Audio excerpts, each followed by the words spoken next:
Vous le savez, le président du Mali séjourne en Russie.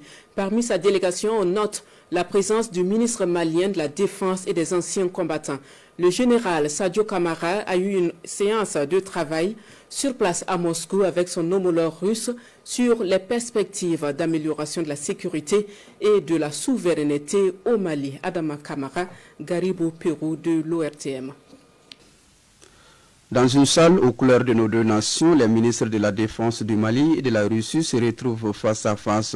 Le général Sadio Kamara engage un dialogue avec son homologue russe dans un climat chargé de détermination et de rigueur.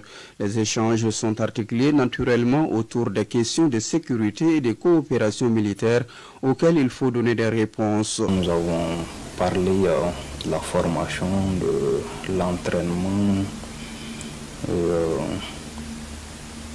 et surtout du transfert de technologie.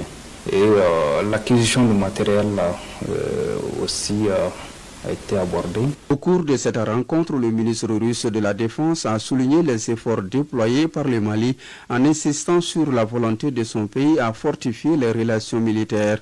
Selon ses propos, la priorité du partenariat est d'obtenir des résultats concrets.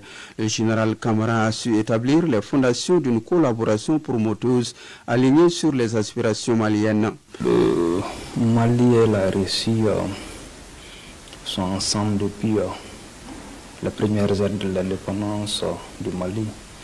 Donc aujourd'hui, je peux rassurer les Maliens que ça se passe très bien.